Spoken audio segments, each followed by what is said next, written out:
colocar as coisas para girar, né? Como é que começou 2020 para vocês? Eu falaria um pouco antes, Rafael. Nós tivemos 5 anos difíceis, de 2014 a 2018, em função das condições da economia. Em 2019, vimos uma recuperação bastante consistente, onde o Brasil como um todo produziu cerca de 1 milhão de novos empregos. Destes, mais de 70 mil foram produzidos pela construção civil. E nós vimos um desempenho da construção e do mercado imobiliário superior à média da economia. Aliás, essa tem sido uma constante. As variações no nosso setor são mais intensas do que as variações na economia como um todo. A perspectiva para 2020, caso não tenhamos nenhuma grande surpresa na economia ou na política, é de que essa recuperação continue. Afinal, as pessoas tiveram uma demanda reprimida durante muito tempo, então o mercado continue com bom desempenho e proporcionando novos empregos. Olá, Basílio.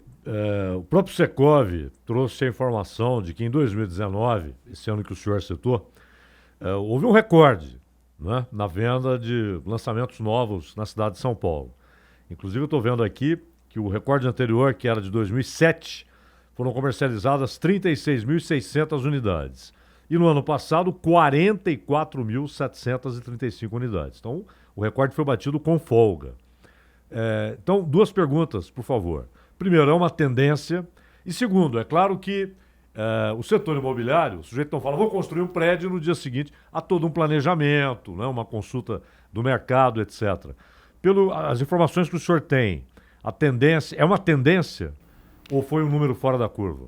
Nós temos que analisar isso com muito cuidado. Em 2007 não tínhamos, por exemplo, Minha Casa Minha Vida. E dessas 44 mil unidades comercializadas no nosso município no ano passado, 20 mil foram imóveis econômicos. Quase metade. Quase metade, 45%. Portanto, imóveis de classe média, nós tivemos 25 mil unidades comercializadas, 24.500 unidades mais exatamente. Isso significa ainda um número inferior a 2007.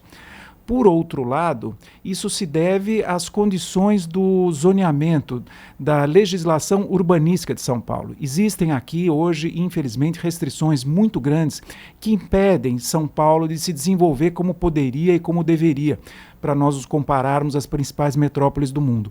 Essas restrições fazem com que nós possamos, o que é muito bom, produzir imóveis econômicos, mas também limita a construção de imóveis para a classe média com 2 ou 3 dormitórios, principalmente nas áreas dotadas de maior infraestrutura.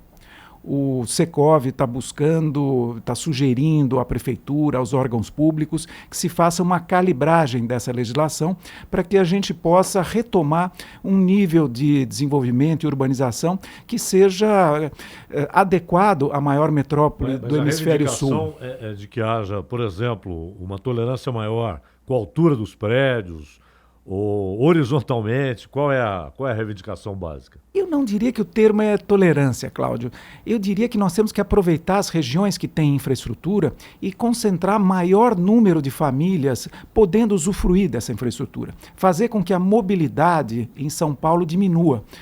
Não é uma situação perversa, onde você tem as famílias de menor poder aquisitivo tendo que se deslocar por horas, ficando na periferia da cidade para chegar aos seus locais de trabalho. Se nós tivéssemos maiores condições de alojar essas famílias nos centros da cidade, nas regiões mais dotadas de infraestrutura, certamente o trânsito melhoraria, a cidade seria mais agradável e a qualidade de vida dessas famílias melhoraria muito. 2020 é um bom ano para comprar imóvel? É um bom ano para comprar imóvel porque nós temos as outras alternativas de investimento da economia com rentabilidade bastante reduzida. Com a Selic a 4,25%, hoje o mercado financeiro conservador deixa de ser atrativo. Então, hoje nós temos possibilidade de comprar imóvel para as famílias que necessitam de moradia a juros muito baixos, o que é uma tremenda vantagem. Hoje você paga uma prestação quase 1/3 menor do que você pagaria para o mesmo financiamento há um ano e pouco atrás. Então, de repente está na hora de você aproveitar isso. E para investimento também, se você acha que existe uma consistência no desenvolvimento do país, na economia do país, é uma alternativa bastante interessante para você ter uma renda, uma rentabilidade adequada. E o preço do imóvel residencial tende a ficar mais caro nos próximos meses por conta disso tudo? Por incrível que pareça, no ano passado os imóveis não ficaram mais caros ainda. Houve variação, mas algo muito próximo à taxa de inflação. Para esse ano, esperamos que os preços aumentem em função do aumento de restrições urbanísticas. Hoje você pode construir menos metros quadrados para cada terreno e você paga mais pelos insumos, inclusive aquele direito de construir, chamado outorga onerosa, que você paga diretamente à Prefeitura de São Paulo. Portanto, se os custos aumentam, o preço de venda forçosamente terá que aumentar. O Sindicato da Habitação está, claro, atento à questão da reforma tributária, né? O que o senhor vê aí em toda essa discussão, Câmara, Senado, o pacote do governo, IVA, unificação de tributos, a questão do ICMS aí que envolve os governadores. O que o Secov tem a propor aí nesse momento de discussão de uma reforma tributária? Ainda existe uma diversidade muito grande de propostas, inclusive no seio do governo. Não sabemos ainda para onde o governo vai se dirigir na hora de buscar a aprovação dessa reforma. Em primeiro lugar, nós encaramos, Pedro, essa reforma como uma simplificação tributária. Não tem cabimento cada uma das nossas empresas hoje, às vezes, ter mais tributaristas, contadores e tudo mais do que os profissionais diretamente ligados à nossa área de atuação. Então, isto é importante. Agora, é importante também deixar claro que não pode haver distorções. Hoje se fala muito que o setor de serviços e alguns outros setores seriam bastante prejudicados com o aumento ou com a criação do IVA, do IBS e de outros impostos que consolidariam os existentes, em detrimento de outros setores que teriam a sua tributação reduzida. Então, há que se pensar nisso com muito cuidado e também no tal período de transição que se fala de 4, 5 até 10 anos, para que a gente não tenha que conviver com o atual sistema complexo e mais um sistema simultaneamente. Então, ao invés de simplificar, nós estaríamos complicando a situação. O Secov está muito atento, participando de todo esse debate. Já fizemos várias dezenas de reuniões com interlocutores do governo e esperamos estar contribuindo, como temos contribuído, e continuar contribuindo com as nossas propostas e com as nossas ideias. O senhor citou há pouco... Quem é que anda comprando imóveis hoje, hein, Basílio Jafé? Estão comprando os adquirentes finais, aquelas famílias que necessitam dos imóveis para moradia ou mesmo para upgrade, segunda, terceira moradia. E também vemos um movimento bastante interessante, como disse há pouco, de investidores que procuram uma alternativa de rendimento. No Brasil, e vamos falar um pouquinho de imóveis residenciais, nunca foi tão popular quanto em outros países o imóvel residencial para proporcionar investimento e rentabilidade. Essa realidade está mudando. Hoje, as novas gerações, principalmente millennials, a turma mais jovem, nem sempre deseja adquirir um imóvel para moradia. Pensam em uma mobilidade maior, portanto, preferem, por vezes, viver em residências locadas. Isso cria oportunidade para que pessoas adquiram esses imóveis para alocar. Agora, quem compra para alugar depois, a melhor opção pelo mercado de São Paulo, pegando São Paulo como referência, é o apartamento de 2 quartos? Essa é uma pergunta que cada um tem que responder. Vai depender de qual seria o montante que se deseja investir. Mas a maior demanda é por 2 quartos? Existe uma demanda muito grande por 2 quartos. Eu diria que cerca de 40% das vendas, em alguns lugares, algumas regiões, até quase metade das vendas são de 2 dormitórios. Aliás, essa é uma realidade que hoje está sendo difícil de nós podermos oferecer unidades à altura. Porque nos eixos de infraestrutura, nos eixos de transporte, onde se concentra a infraestrutura da cidade, existe, de acordo com as regras de zoneamento, quase que uma obrigatoriedade de oferecermos exclusivamente apartamentos compactos. Isso faz com que as famílias de classe média que desejam 2 ou até 3 dormitórios não consigam morar perto desses eixos. Então, essa é uma das alterações que nós estamos propondo, aliás, com bastante veemência à Prefeitura, porque entendemos que isto criou uma distorção de mercado. Ela já respondeu alguma coisa? Ela deu algum sinal à Prefeitura? A Prefeitura está preparando um PL, um projeto de lei, corrigindo estes e outros detalhes que são importantes para São Paulo, mas agora esse PL está sub júdice. Um grupo de entidades entrou com um mandato de segurança e conseguiu uma liminar que impede até o envio desse PL à Câmara. O que nós julgamos ser um tanto estranho, porque é na Câmara que se debate democraticamente os projetos de lei. Então, por que impedir o envio de um PL à Câmara, né? Claro. Impedir esse debate? Basílio, ontem o prefeito esteve aqui, o prefeito Bruno Covas, a gente em determinado momento da entrevista conversou com ele sobre aquele projeto aprovado na Câmara. Hoje se chama de projeto do Triângulo, né? Sobre o triângulo histórico ali do centro de São Paulo, uma tentativa da prefeitura de revitalizar ali a região da Líbero Badaró, de outras... Praça da Sé, né? Praça da Sé, de outros pontos importantes de São Paulo. Não exatamente para moradia, né? Mas para outras funções.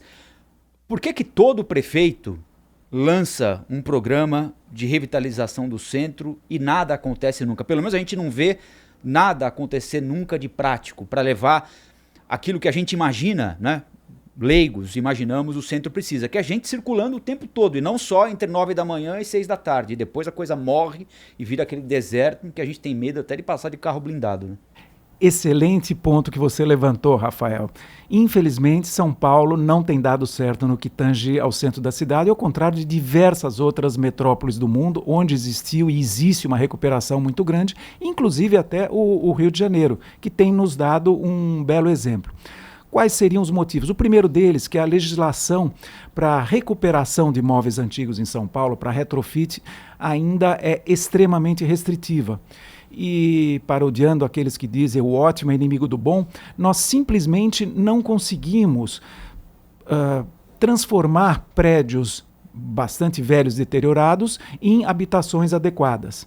Esse é um ponto bastante importante. Segundo, pouco a pouco agora a Prefeitura começa a promover uma legislação onde existem incentivos para moradia no centro, mas ainda não está funcionando. Existem cerca de 35 mil habitantes no centro apenas, o que é muito menos do que se deveria, porque é a região da cidade onde nós temos melhores condições de infraestrutura, de emprego e tudo mais. Tem a ver com a situação ali no entorno, nas ruas. É preciso repovoar para melhorar a segurança ou é preciso melhorar a segurança para repovoar? É preciso povoar para melhorar a segurança. Seria uma consequência natural. À medida que nós tenhamos habitações com boa qualidade, onde possa se prover dignidade às famílias que lá moram, naturalmente a região irá melhorar. E aqueles malfeitores, aquelas pessoas que contribuem para degradar esse ambiente, sairiam, porque não teriam mais ambiente para isso. Então, esse seria o grande objetivo, uma melhor legislação para o retrofit, vantagens para poder se empreender no centro da cidade. Obviamente, o mercado imobiliário vai responder com muita agilidade se isso acontecer, porque é um lugar maravilhoso. Está tudo pronto lá, Está né? tudo pronto, Tudo. exatamente, não precisa fazer nada. Basílio Jafé, presidente do Sindicato da Habitação de São Paulo, Secov. Ontem, pela quarta vez, oferecido em leilão, finalmente o imóvel, né, que é aquela mansão do ex-presidente do Banco Santos, Edemar Cid Ferreira, acabou sendo arrematado por 27 milhões e meio de reais. Claro que não é para qualquer um dar um lance desses aí, que ficou, no entanto, bem abaixo do que se esperava alcançar. Eu consegui pechinchar bem, Zé Paulo. Mas o leilão é uma forma das pessoas terem acesso a imóveis próprios, Basílio Jafé? O leilão é uma excelente alternativa para aquisição de imóveis próprios. Por vezes consegue-se efetuar excelentes negócios, Zé Paulo. Há que se ter, porém, uma cautela muito grande. Se o imóvel está deteriorado, se o imóvel está ocupado por alguém que possa ter invadido, a solução desses problemas compete ao comprador. Então, o comprador tem que fazer uma avaliação muito grande do que ele deseja. No caso da mansão do Dr. Edemar, que o Rafael acabou de adquirir. Conforme... Ali, tá na tela ali, ó. Pra quem tá nos acompanhando. Meu quarto tá aqui, ó. Muito bem, Rafael. Puxa, você tá de frente para o sol. Mas são imóveis de liquidez cada vez mais difícil, porque hoje a vida tende a ser prática. As pessoas não têm mais interesse em imóveis muito grandes. Você com tem que ter um manutenção. exército de funcionários. Exatamente. E as pessoas não têm nem interesse, nem condições, nem tempo para a manutenção do imóvel desses. E da piscina até a parte, até o L ponto aqui, ó. Tem que marcar com 1 hora de Às antecedência. vezes tem um teleférico. Mas a gente vê outras mansões abandonadas em São Paulo. Existem, vamos pegar um exemplo, a Avenida Pacaembu, o número de mansões abandonadas porque o zoneamento, infelizmente, impede quase que todas as alternativas de ocupação desses imóveis. Se houvesse possibilidade, por exemplo, de se utilizar para comércio, serviços... Então, aí é uma mágica, né, Basílio? Porque em alguns lugares os moradores querem privacidade, né? Mas ao mesmo tempo querem comodidade. Então, se você tem a privacidade, você é obrigado a pegar o carro para ir até a padaria e andar 3 quilômetros. Agora, se você quer a comodidade de ter o comércio pronto, não quer o inconveniente de ter alguém parado na porta da sua garagem. É uma mágica, né? Rafael, as coisas mudam. Vamos pegar o exemplo de Paris, onde a atual prefeita determinou que o principal objetivo do mandato dela é fazer com que todos os parisienses estejam a 15 minutos do seu local de trabalho, lazer e educação. Portanto, os conceitos hoje são de que nós temos que ter uma mobilidade adequada. Talvez seja um item muito mais importante do que privacidade. E privacidade significa também que você poderá ter menos vizinhos e com isso a cidade não vai ser poder tão compartilhada. Será que isso não embute um certo egoísmo? Será que não temos que trazer para próximo os demais cidadãos que gostariam de morar na nossa metrópole? Doutor Basílio, para fechar da minha parte aqui, o Banco Central está propondo o uso de mesmo imóvel como garantia para vários empréstimos, né? Uma modalidade que é já conhecida em alguns países e que pode ser introduzida aqui no Brasil. O que o senhor acha dessa propositura aí do Banco Central? Uma excelente proposta do Banco Central, vai numa direção bastante moderna, onde existe mais uma alternativa de crédito e crédito que é oferecido com segurança para o agente financeiro. E para o agente financeiro, segurança significa juros menores, porque a possibilidade de um calote começa a diminuir bastante. Claro que tudo tem que ser feito com muito bom senso e com muita responsabilidade, mas é um mercado que dá extremamente certo, principalmente nos Estados Unidos e na Europa. Que bom que está chegando ao Brasil.